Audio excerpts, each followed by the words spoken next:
Since women want to call men dogs, I think going on a walk is a great date. Dogs love walks. This little guy loves them. Coffee dates this, walks that. Is there anything that we can do to make you ladies happy? Oh, you want a 5-star Ruth's Chris dinner? Well, that's out of the question. I have to quit the internet. I really do. Sorry, we all have to pretend that we like coffee dates now or we get read to absolute fucking filth. You want me to go to coffee? Whoa, language. With you? We're not in a fucking Bible study. Like, the last person I got coffee with who I was not like working with was a girl who my boyfriend was cheating on me with. That's what coffee is for. Sorry, you're asking me a coffee before you ask me to marry you? It's not happening. Would she expect a nice dinner? Yeah. What if she did? Get your money up, not your funny up. It is not her fault that you were an insecure loser. Also, dates don't have to be expensive to be fun. The best first date I've ever been on was a picnic where we were watching the skateboarders in Venice. It was just a blanket and a bottle of wine. We had such a great time. We ended up going out with both of our friend groups later that night. And by the end of the night, we were so faded and so in love. We went skinny dipping in the ocean at 2 a.m. I'm sorry. And he blew your back out. You're boring. Don't blame the economy. Figure it out and leave that girl alone. Well, here's the thing, man. I think a coffee date's justified. Chat, put a 1 in the chat if you agree. Because the thing is, a date, the point of a date, and also put a 1 in the chat if you agree with this. The point of a date is to get to know each other. What better way to get to know each other than just a coffee? Something that we're both sipping on, that we don't have to be shoveling things in our mouths. I don't have to worry about manners and eating and enjoying myself. Like, we're just sitting there having a coffee date. I say this is the new way to date. If you want to go out on a date. Number 1, the coffee date or the bakery. Something small, a low buy-in, maybe on a Thursday. That's a good one right there, because most girls have their Saturdays and maybe even Sundays or Friday nights already planned out. So a good thing's like, hey, what are you doing? What are you doing Thursday? Cool. Hey, well, let's go catch a coffee first, and like we'll chat for a little bit, and if you get hungry, we'll go somewhere else. Cool. Go on the coffee date. See how it goes. If it goes well, then you go get maybe some dinner afterwards. That's what I would do. I wouldn't go straight for dinner, because dinner's just a big buy-in. That's a 2-hour buy-in. A coffee date, 30 minutes. And if you vibe out, she passes the interview process, then go on the longer date. But if you lock in with a girl you meet in the first time and she fat fishes you, before you know it, you on a freaking full date with a girl at Red Lobo and she got the Admiral's Feast and you're like, gosh, she running my pockets. She showed up hungry, you know what I mean? She's a big back walking in there. Your bill's gonna be $200, and like she's gonna be like, can I have some of them biscuits to go? You know, like we ain't trying to do all that. That's a lot of money. That's a high buy-in. We want low buy-in things for the first date. I actually think that I'm being punked in like the dating world right now. The last 3 dates, the last 3 men, 3 separate men, in like. She's the village bicycle. Everyone's had a ride. Yeah, I love it when these women tell me they're bop lore. Can we get some bop lores in the chat? Like, I would say 2-month period, have planned dates with me, times, and had to cancel, had to rain check. And I still, like, the rain check is not checking. I haven't heard from them. They've all ghosted me. Baby girl, but you're rain check material. Whoop de doo. And I'm just like, I am being punked. Like, or something really good is about to happen to me, because like I'm about to meet the love of my life. Because you're a hot girl and you date an ugly man, you're anti-woman. Oh, goody. Wow. Let's hear this one. What you don't realize is you are raising the stock of that man because he was with you. Oh, this is going to be good. And inevitably you're going to break up, because men will men. Then he's going to be on the market. He's going to post pictures of you on his dating app, so people are like, damn, that's his ex. She's so pretty. He must have really beautiful insides and be a wonderful person to get such a baddie. It's just incomprehensible to some of the more shallow-minded individuals that some people actually date others for who they are on the inside versus what they are on the outside. You know what? It's not true, because I think we've seen all these dudes are the same. How exactly did one come to that conclusion?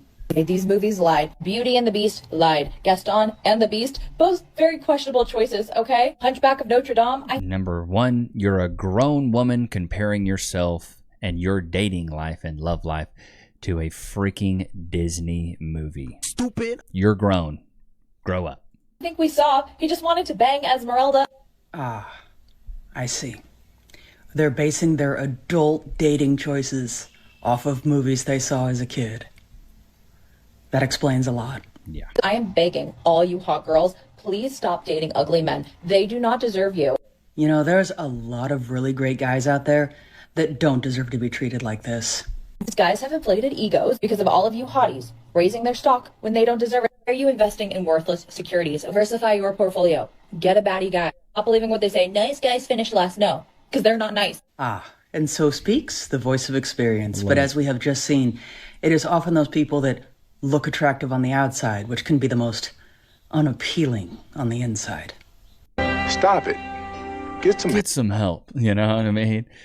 Yeah, it's weird to see these grown women comparing their, adult lives to children's movies. But this is why I say women grow old, they never grow up. Not the ladies that watch this channel. We appreciate the ones that do watch. I think we have let me look at the statistics here because I got the numbers, okay? I got the numbers. I can see actually how many male and female. Let's see here. And then another alarming one I have here I want to show you guys is subscribed and not subscribed. Not subscribed, 56%. Can we get those numbers up, chat? Can we get those numbers up? Appreciate you guys. Gender, female, 13%, male, 85%. Okay, so hey, 13% is good. I'll take it. I'll take that. I think it was higher when I was doing more news content, but we're sticking back to the dating. This is your boys, just bread and butter here. Come back to things you should never tell a man before he's actually your man. I know this one's very controversial, but do not tell a man that you are happy to go 50-50. Just don't, for the love of God. Personally, I feel like at least with the goddamn dates, he can cover those. The bar is literally on the floor. Most men won't even pay for a goddamn coffee date. So don't say I'm going to pay 50-50. I'm happy to do that. No, let him show initiative. And if you say that, he's straight away going to feel like... These are the types of women that get a bunch of cats and just die alone. Gotcha, bitch. Like, nothing a man can do is ever good enough for you. You won't go 50-50. How do you think people built generational wealth? They split their bills. Almost everybody I know that's in a relationship right now or even in a marriage, they're splitting bills. Almost none of them have the man paying all the bills. I'm the only one of my friend group, close friend group, and this is talking about family members, distant family, close friends, distant friends. Everybody I know, their wife works and they have kids and they work. Like it's very difficult to just have a one-income family now in a one-income household. He's doing charity work just by goddamn existing. No. Number 2, never ever say, it's okay, I understand that you're just busy. Let's get one thing fucking straight. If a man likes you, if he deserves a place in your life, he will be talking to you. He'll be communicating with you. He'll be making an effort to see you. If he's not, if he goes a day without messaging you once. Just a day? Wow.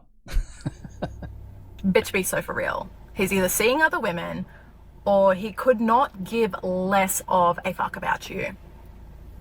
So never say that that's okay. Never be like, oh no, I understand. No! Number 3, never say, it's okay, I'm in no rush.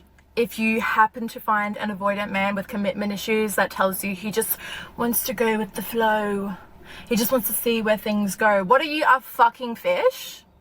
Are you a fish? Fish lip bitch. No, we're not going with the flow. We're not happy to take our time. Going with the flow. Have you noticed the Australian accent? There's just a bunch of R's and everything. You guys want to learn how to speak some Australian real quick? Here's how you say razor blades with an Australian accent. You say rise, R-I-S-E, up, U-P, and then lights. Rise up lights.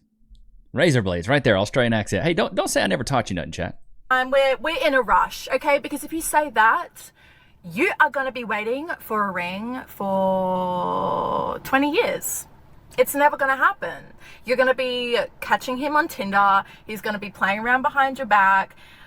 You need to make it very, very clear what you want, and you need to give a goddamn time frame. Because if you... What I love about this is, the thing is, if you're going to ask somebody how to catch fish, you going to ask the fish or you going to ask the fisherman? This is the fish talking, right? I'm the fisherman. I actually caught a fish. I'm going to talk to the fisherman. I'm not talking to the fish. This woman has no idea what she's talking about. Don't, and you make it seem like you're okay with going with the flow. You're going to be going with the flow until you're in the South Pacific Ocean. All these women have Good Lord. Just tell me more about your bop woman. She's a track star. That's what I love. Like, the self-snitching is crazy. They don't realize how bad they're making themselves look. They really have no clue, bro. They really have no clue. Because people that are actually looking to build a genuine connection with you or just a genuine friendship, like, as guys, we do this a lot. Like if I meet a guy and I think he's interesting, I'll just ask him a bunch of questions and I get to know him as a friend. And I've done that in multiple places because I've lived in different areas. I lived in Austin for a while, lived in Dallas for a little bit, and I live in Abilene now. And I've made friends here simply just by meeting people on Instagram, meeting people organically, and just asking them questions. Hey man, I'm interested in what you're doing. It's cool. Now the guys I'm friends with now are entrepreneurs. They own their own businesses and things like that because that's what my adult life is aligned with, you know. But it's really easy to make friends, and it's like if women took that same philosophy that men do when it comes to making friends, more than likely you could start to build some sort of relationship with a guy. But they're so entitled they think they should be treated like princesses when their faces look like plastic. Do no right these days, and I actually feel sorry for them. I'm talking about the dating sites. I don't even know why I bother going on them. And I know I've got some audacity saying all of this when I look like this right now, but I full on just didn't match with someone because his prompts were just too long and no. Certain jobs, I'll literally just swipe because I'm like, well, that doesn't sound very exciting, does it? Coming from the unemployed person. When they message you and it's just... She's unemployed, but yet she will next certain men because they have a certain kind of job. Bro, let's just look at this. Tinder swipes. You know I like to bring receipts between men and women. On Tinder, men generally swipe right, show interest far more frequently and less selectively, often 40 to 50% seeking quantity, while women are much pickier, around 5 to 10% right swipes, and focus on quality profiles. So the big problem is men are swiping at alarmingly high rates, but women are so picky. It was determined that the inequality of the Tinder economy, it was determined that the bottom 80% of men in terms of attractiveness are competing for the bottom 22% of women. Damn. Bringing the term bottom bitch to a whole new meaning. Are competing for the bottom 22% of women, and the top 78% of women are competing for the top 20% of men. So it's kind of the 80-20 rule. 80% of the men are competing for 20% of the women. But I think that number is a little more skewed, though. I really think it's 90 to 95% of men are competing for 5% of the women, and then only 5% of the men are getting 90 to 95% of the men. That's why I say 5% of the men are usually causing all the trauma with 90 to 95% of the women, because the big problem is the women think that the men that they can date are the men that they're qualified to marry, when in reality, men just sleep with who they can and women sleep with who they want. So, like, these women are going out and getting with these chads and thinking, well, you know, I'm on his level.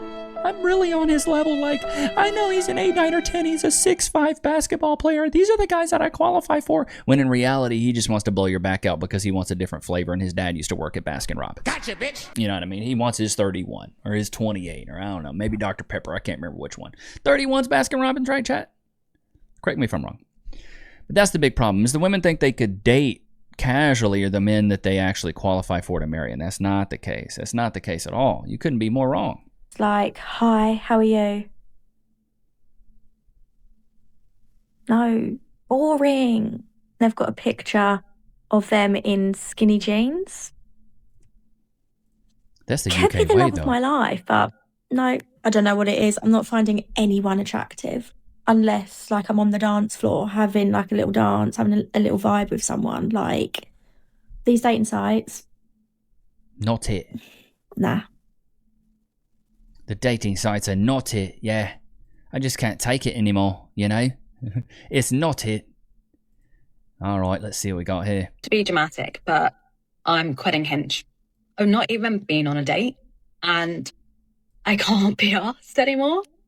I've been on Hinge like 2 weeks. It could be 3 weeks. I was meant to go on a date. Imagine being burnt out after 2 weeks. Tell me you got no try in you. You got no try. 2 weeks? That's all you gave it. You want to be in a relationship. This is one thing I'll never understand. Women want to be in a relationship so bad. They want to be married. They want to have a man. They want to be in love. But then they give 2 weeks of effort. It's like going to the gym for 2 weeks and be like, why am I not buff? I'm just not buff. I gave it 2 weeks. Stupid. Something that's seemingly so important to you that you would love to have, that would be so meaningful for you and make your life fulfilled and having a loving man and a loving relationship, but yet all you want to do is try for 2 weeks, bro. You want to try for 2 weeks. That's it. This will never make sense to me. Tonight, and this morning my friend messages me like, who are you going on a date with? Send me a picture. And I send her a picture. No joke. She calls me within 2 seconds and it's like, no. She had dated this guy. They'd been on multiple dates. He was an absolute gentleman, beautiful, stunning, lovely person. Was holding her hands on dates, buying her 2 bouquets of flowers, and picking her up, taking her out on lovely dates. And then it starts going a bit weird, and he said he was narcissistic, and she didn't realize what he was going on about. I hope I'm retelling that right. And they kind of have a bit of a fallout about something that is... Dude, it looks like her eyebrows were extras in The Longest Yard. Shots fired! Quite, I think, I don't know, I think I'm not going to talk about it, what thing was here, but he was fairly religious. So he has some views and they disagreed on those views. And I disagree with him on those views too. So I'm not going to pursue it. But she had to delete him on WhatsApp because it was too intense. And I'm just like, God, I really can't even leave my house. I can't even come on a date. And it had a few weird signs off him, like, on Monday, he just tried to call me out of the blue, which I thought was a bit odd, seeing as we hadn't really chatted that much. Additionally, I was in London yesterday, and he was like, so I guess tomorrow's not happening. I live in Nottingham. And I was like, why? Why would that not be happening? And he was like, I assume you're staying over. No, the train to Nottingham and London is like an hour and a half. That's easy peasy. I'm in and out, baby. But it just gets me thinking, I've been on it for 2 weeks. I'm tired already. How are you girls doing it? Do I give up? This is one thing I'll never understand. People want to fall in love with people that are just a mirror reflection of themselves. They want somebody that just has all the same beliefs, all the same religion, the same politics. What happened to the good old days? I'll give you some backstory here. Cass and I first got together, I was a raging atheist. I thought religion was terrible. I was anti-theist big time. I hated religion, thought it was horrible, thought it was terrible. Cass was religious. We first started talking, she's like, hey, I believe in God. And I was like, I don't. I vehemently do not believe in God. And I think religion's terrible. I think it's the downfall of society. I think it's only done negative things. These were my views at the time. I'm Christian now.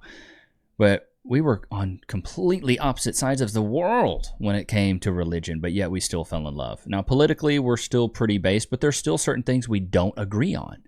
And it's okay. We still love each other. We have a duty to each other. We have a duty to our daughter.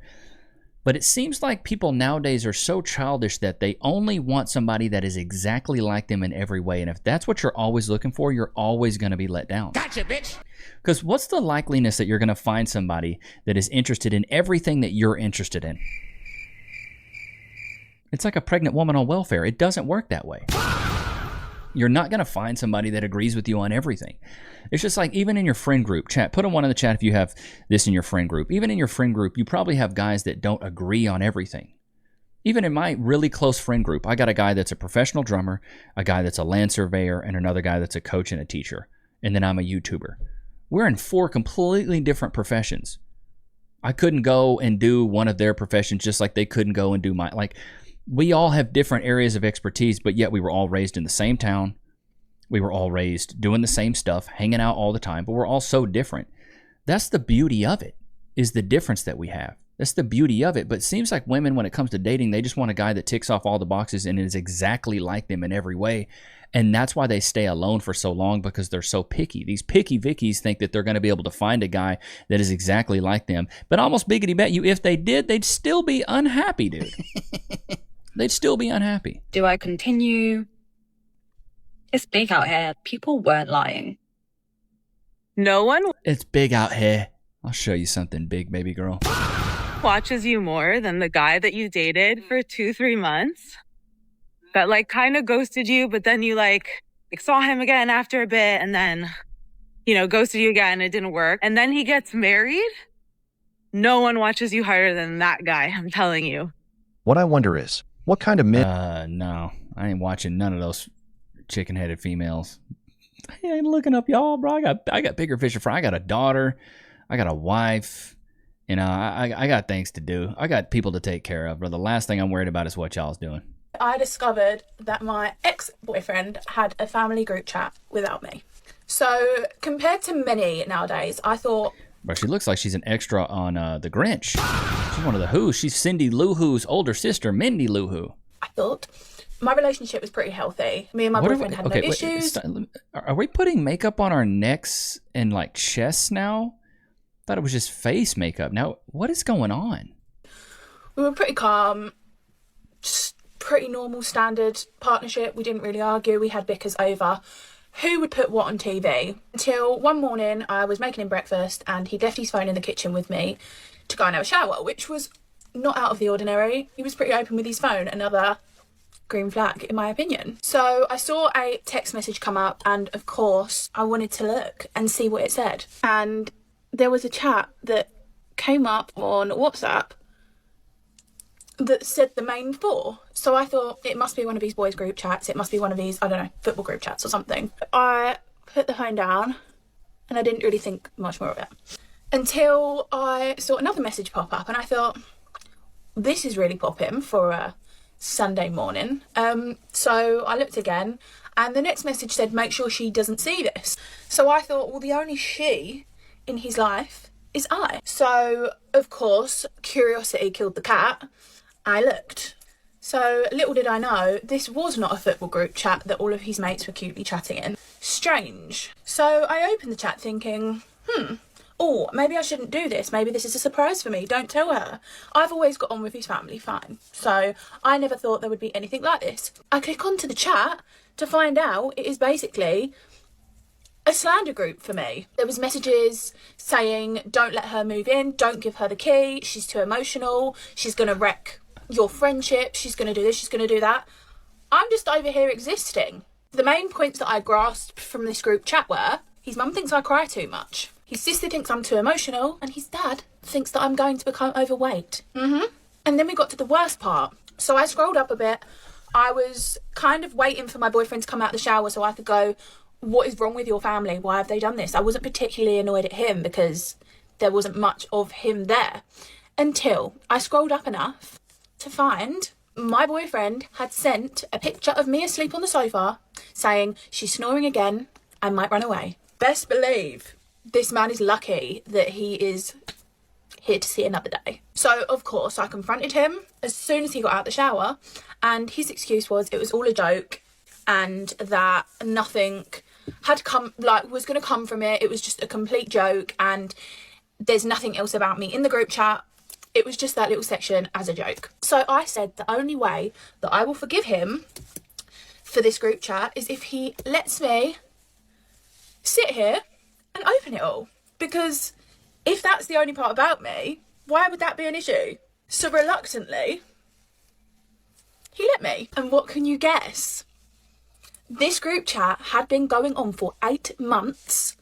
8 months. And the whole group chat was about me. So that is how me and my ex broke up. And yeah, I'm scarred from WhatsApp. I'll never use it again. iMessage is the way to go. Even if this guy's whole family might have had a... Good Lord. I mean, I don't know, man.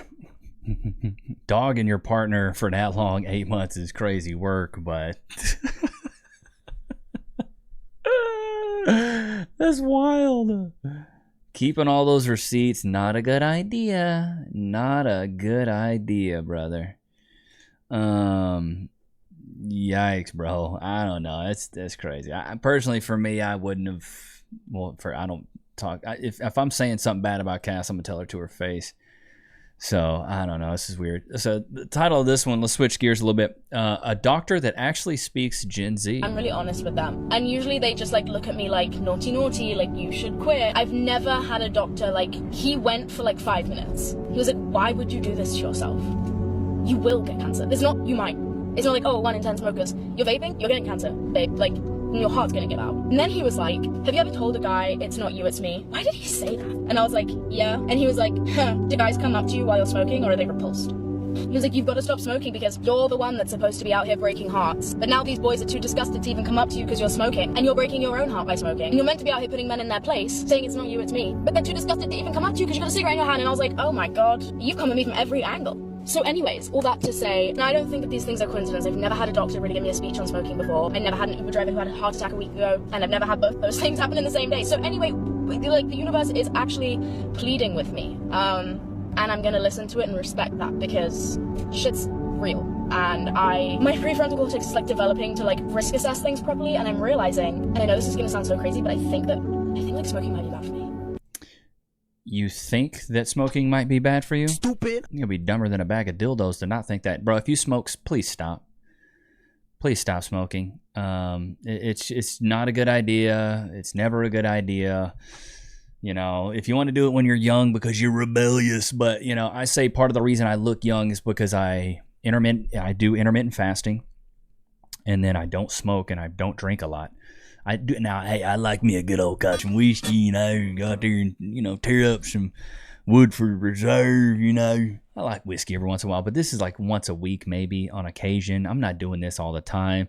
I used to smoke cigars maybe once a week. I stopped doing that. That's why I say, like, when I meet people, they're like, "How old are you?" I'm like, "I'm 35." They're like, "Oh man, you look 27, 28." Chat, how old do I look? Let me know in the chat. Let me know in the comments right now. How old do I look? Just take her out to dinner, guys. That's all it takes, right? But seriously, awful advice. How many times have you done all the right things, did everything and they say you should do, put in all the effort planning, and still nothing? I don't think men understand how successful they would be if they just took a girl out to dinner. I get so much shit for not giving men a chance. But it's like, well, you ain't offered to go to dinner. You offered for me to come to your house at 10 o'clock. I'm sorry. I'm not gonna go do that. I'm not gonna do that. But like the 90% of the time, if you ask me to dinner, I'm gonna go to that dinner. I can't. Well, the problem is now it just turns into a foodie call. Every time I gotta take you out, it's gonna be a bunch of money. You're gonna get the crab and the lobster and the martinis and the margaritas. Like, that's the problem. I don't want to go and spend $250 on a woman I don't know if I'm bucking her or not. And that's because that's the thing. You ladies expect us to pay for the first date. Well, if men started expecting you guys to provide the coitus on the first date, I think there would be a little bit of a different understanding. So I'm going to go to another one. If it sucks, it sucks. Like, if we just, not that you suck, but like, if we just are, if it sucks. But if you ask me to dinner, I'm going to go to it. I'm going to do it. See, that's the problem, is that dudes don't want to go out and pay $200. Because the thing is, it's so expensive to date right now. It's so expensive to date. It's like $200 for a good date. Number one, the number one thing that I would tell men to be afraid of is, like, don't spend too much money on that first date, because you're never gonna get that money back. I got a buddy who's going through the dating market right now, and I was like, "So how's the dating life going, bro? What's going on?" I'm, living vicariously through him because your boy's married and got a daughter and a dog. And he's like, "Man, I had to take a break." I'm like, "Why?" He's like, "It's expensive." He's like, "I'm going out on these dates," because he likes nice wine and likes steakhouse. So he's like, "I'm going to restaurants that I would want to go to, but I'm just bringing a girl along." But he's like, "These $250, $300 dates, doing them once a week, twice a week." He's like, "It's getting really expensive, bro." And he's like, "I'm trying to wine and dine these women." So he's taking these women out, spending all this money on them. And then he's like, "Well, but she won't text me first." And I'm like, "Bruh, you're spending all this money on her, but you're mad and cutting it off because she won't text you back or text you first." I'm like, "Bro, the dating market is so weird now, bro. If you want a woman, you should have to show some effort, man. Anything worth having is worth working for, in my opinion." Kadeen and DeVale on how to get through an argument. What's the number one tip to get through an argument for the both of you? Deal with it in real time. Oh, that's really? I agree with that, yeah. You don't wait to cool down? No? Wait until you cool down. Okay, you cool down, but now I'm not cool down. Wait till I'm cool down. Okay, I'm cool down. Yeah, but I'm not ready. When it goes to, it becomes a game. I'm not ready, I'm not ready, I'm not ready. I got to process. For us, it's, hey, this is how I feel right now. This is one rule that we came up with that we know works. When your partner tells you that they want to talk to you about something, be prepared to listen and not judge them for how they feel. The minute she would tell me something, I would get into, well, I only did it because. That's not why she asked, bro. She's telling you because it made her feel a way. Right. Are you going to ignore that she feels a way just to validate why you did it? Right. And once we started to realize, like, yo, we both do that to each other. So now we arguing about validating why we did the thing to hurt each other's feelings when we both admit that we don't really want to hurt each other's feelings. Yeah. Facts. The number one thing you should do is seek to understand before being understood. So many people misread that and don't do that when it comes to an argument. Seek to understand before being understood. Your girl brings up a problem. A friend brings up a problem. Seek to understand what they're going through and seek to understand how they're feeling. Validate their feelings. Hey, I understand you feel that way, and I'm sorry that my actions led you to feeling that way. And then seek to resolve the issue and say, hey, I'm sorry I made you feel that way. What are some things I can do to make sure we avoid this as much as possible? Because I want you to feel comfortable, I want you to feel happy, and I want you to know that I have your back. What are some things that I can do to validate those feelings to make sure that you feel good in the future? Boom, you can take care of it. Cass and I do this, bro. Arguments that may used to have lasted 2 days, now they last maybe 20 minutes and it's over. Now, is it like, well, we're best friends and hugging? Not all the time, but you can at least get to a common resolution in a shorter amount of time instead of it being 2 days and then you're all mad at each other. Ain't that right, Lokes? You want another Jackie, mate? You always want Jackies. Free? Sit. Shake. Good boy. Wait. Free. Go to your place. But no, I completely agree with that. Chat, put a 1 in the chat if you agree. I think you should tackle it immediately. Talk about it immediately. Get down to the bottom of it. Because the quicker you can get to a common resolution, the better. And then conflict resolution is a very valuable skill to have in a relationship, in my opinion. Because conflict is always going to arise in a relationship. It's just very normal. We're confrontational beings, you know, us as people. So I would always say focus on What's up, y'all? Welcome to the Levi. As much conflict resolution as possible. Be able to talk about things, be able to tackle them immediately. And then there's a philosophy I adopted this year. Maybe it was a New Year's resolution. I don't like those though. But, you know, something that I adopted was like, do it now. So if Cass asks me, hey, can you take the trash out? I'm going to do it now. Hey, can you make the bed? I'm going to do it now. Hey, can you do this for baby Nichs? Hey, I'm going to do it now. Hey, can you do this for me? I'm going to do it now. And just start getting in that habit of doing it now. If there's something you need to do, stop procrastinating and do it now. More than likely, you'll feel much better. So ain't that right, Lokes? Damn. But I hope you guys enjoyed today's episode. Don't forget to like, comment, subscribe. It was good to have you guys out, man. Until next time. Peace. Levi Nichs Show.